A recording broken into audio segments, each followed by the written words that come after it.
Asta e exact ca o noapte lungă de vară, și că te întărește ce nu te omoară, și că să zâmbești o faptă ilegală. Au trecut depresii, frate, nu e nicio sfoară. Mi-aduc aminte cum râdeau mai toți la școală. Ceea ce fac se ascultă acum în școală. Bacov e artistul, n-ai să mă înveți la școală, dar mă ascultă oameni, zici că am propria gală. În cântare cu ai mei faci. Asta e exact ca o noapte lungă de vară, și că te întărește ce nu te omoară, și că să zâmbești o faptă ilegală. Au trecut depresii, frate, nu e nicio sfoară. Mi-aduc aminte cum râdeau mai toți la școală.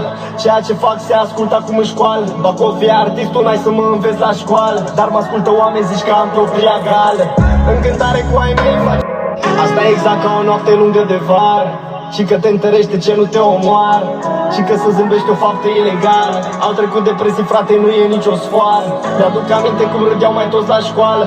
Ceea ce fac se ascultă acum în școală. Bacov e artistul, n-ai să mă înveți la școală, dar mă ascultă oameni, zici că am propria gală. În cântare cu ai mei faci. Asta e exact ca o noapte lungă de vară, și că te întărește ce nu te omoară, și că să zâmbești o faptă ilegală. Au trecut depresii, frate, nu e nicio sfoară. Mi-aduc aminte cum râdeau mai toți la școală.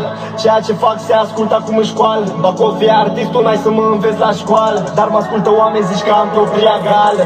În cântare cu ai mei faci.